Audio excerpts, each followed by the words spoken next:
So a lot of people come and ask me why, as they age, their face looks tired or sometimes looks a little sad.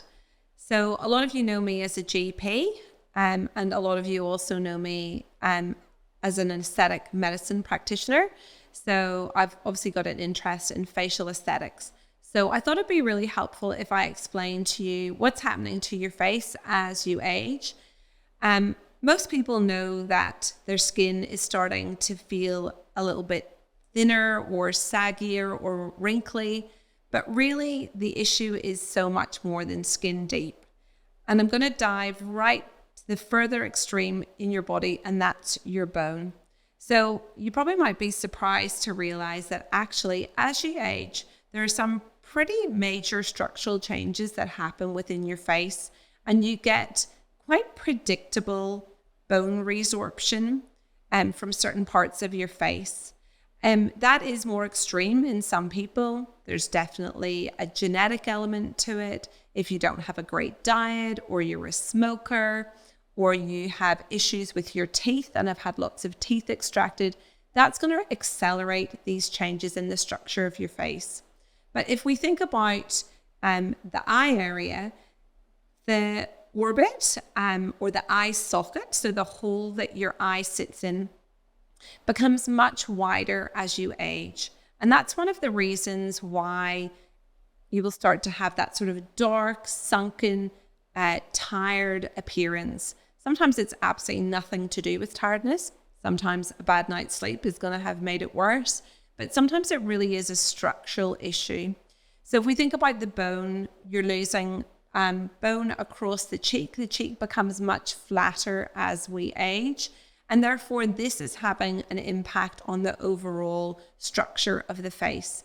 So again, as I said, we're not just talking about saggy, wrinkly skin. The actual structure underneath is sort of shrinking, for want of a better explanation.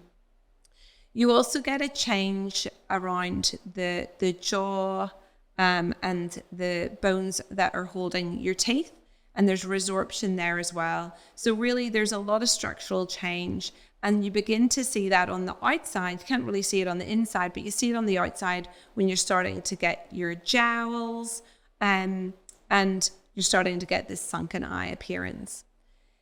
Also then the muscles in the face. We've got lots of muscles. Obviously, if you think about it, to be able to close your eyes, raise your eyebrows, to frown, to eat, to talk, there's muscles everywhere in your face. And as you age, those muscles, one, change in shape and size. They often become a little bit smaller, but also the balance of those muscles can become a little distorted.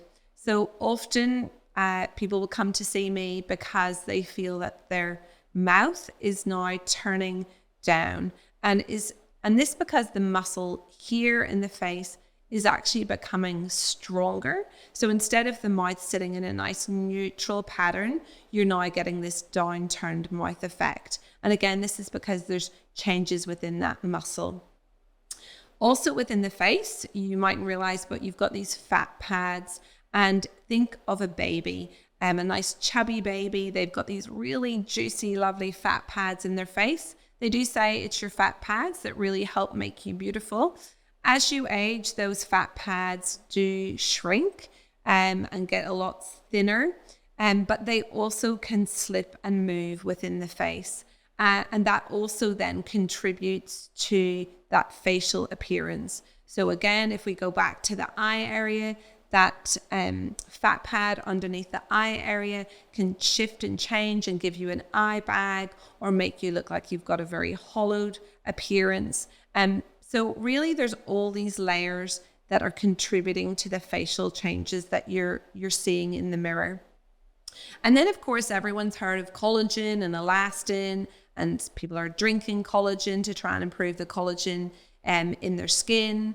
And what is this substance? Well, basically collagen and elastin are really like a fibrous network, for want of a better word, that actually give your skin structure. And that's what makes your skin, I suppose, taut. So think of, a baby or a teenager, they've got nice taut skin. And then as we begin to age, that all starts to loosen up, because that structure becomes, or that network of fibers just becomes much looser. It's not as concentrated. And although in our bodies things are constantly being laid down and reabsorbed in new cells all of the time, when we're younger, the resorption versus the laying down of new cells is pretty much at the same level. But as we age, the resorption phase seems to accelerate, and we're not very good at laying down the structures, the cells, the fibrous tissue, etc. that we need, and therefore we get this more saggy skin. So all of that said and done, we're then thinking about facial aging, thinking of multiple layers. So what's going on with the bone, what's going on with the muscle, what's going on with the fat, what's going on with the connective tissues, and then obviously what's going on in the skin itself. And obviously as you age, you're much more likely to have been subjected to lots of UV light. So your skin's going to start showing up those dark spots, sun damage, pigmentation. You're maybe going to develop skin cancers. You're going to be more likely to have had scars on your face, and you're going to have had lots of environmental damage, particularly if you live in somewhere like Australia or New Zealand, where you've got huge UV, and they say about 90% of aging is contributed to by that UV damage. Obviously, if you've got really good genes, if you look at your mum and dad or your grandparents and they've aged fantastically, then that's going to really stand you in good stead. There's definitely a real genetic element to aging, and you can often see that. I actually look after a few where I've got a 20-year-old patient, a 50-year-old mother, and then I've got the 70-year-old grandmother, and you can often really see those families who seem to age that bit better. You can do some things to help. Obviously, the main thing is protecting your face from UV. I'm always going on and telling everyone they have to wear a factor 50 plus sunscreen every day. One that's in your makeup or moisturizer usually isn't adequate, and you need to be reapplying in the middle of the day, particularly in the summer months. But that's because 90% of that aging of your face is related, or of your skin is related to that UV damage. And it's also never too late. It's still worth starting using sunscreen on a daily basis, even if you haven't for years. A healthy diet also is really important. We know that if you've got the right nutrients and you've got enough protein in your diet, then you're going to be able to lay down all those things that are really important.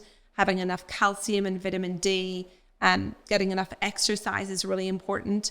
Seeing the dentist regularly is really important. You don't want to just be thinking, oh, well, doesn't matter, I'll just get some pearly dentures, because the reality is that having your own teeth in their sockets is really important for maintaining that structure of your face and making you not lose as much bone around that mouth area that can really begin to age.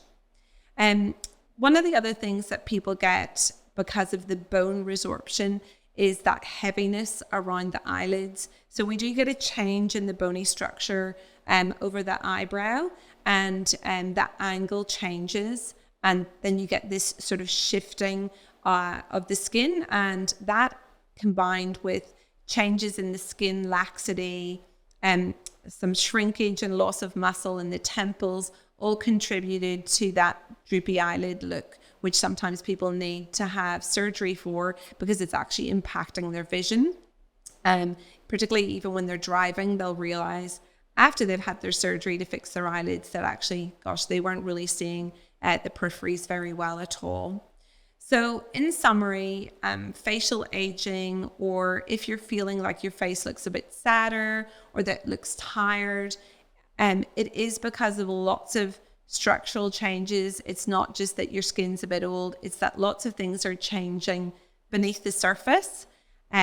As I said, there are lifestyle things that you can do to help. Wear a hat, wear your sunscreen, etc., etc. But if all of those are still leaving you not feeling confident, then there are lots of treatments that you can go and have. I strongly encourage you to research your practitioner very, very thoroughly to make sure they know what they're doing. You want to have a really subtle result, so it looks really natural and you feel really confident. But there are definitely things that you can do.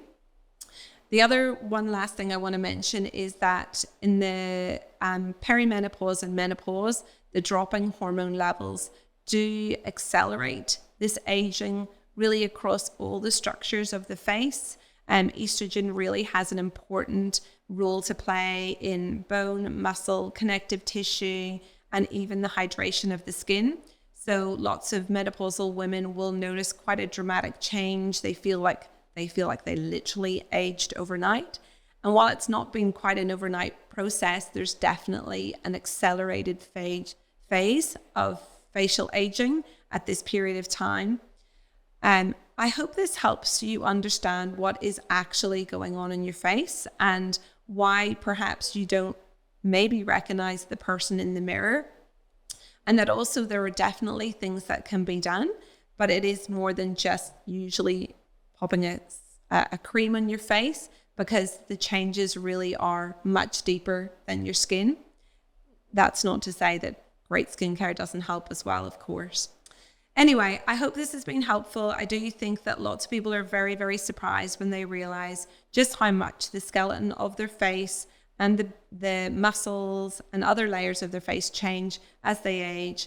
And I hope this helps you make some informed decisions to make you feel more confident in how you look. This podcast and any information, advice, opinions, or statements within it do not constitute medical, healthcare, or other professional advice. Information is provided for educational and entertainment purposes only.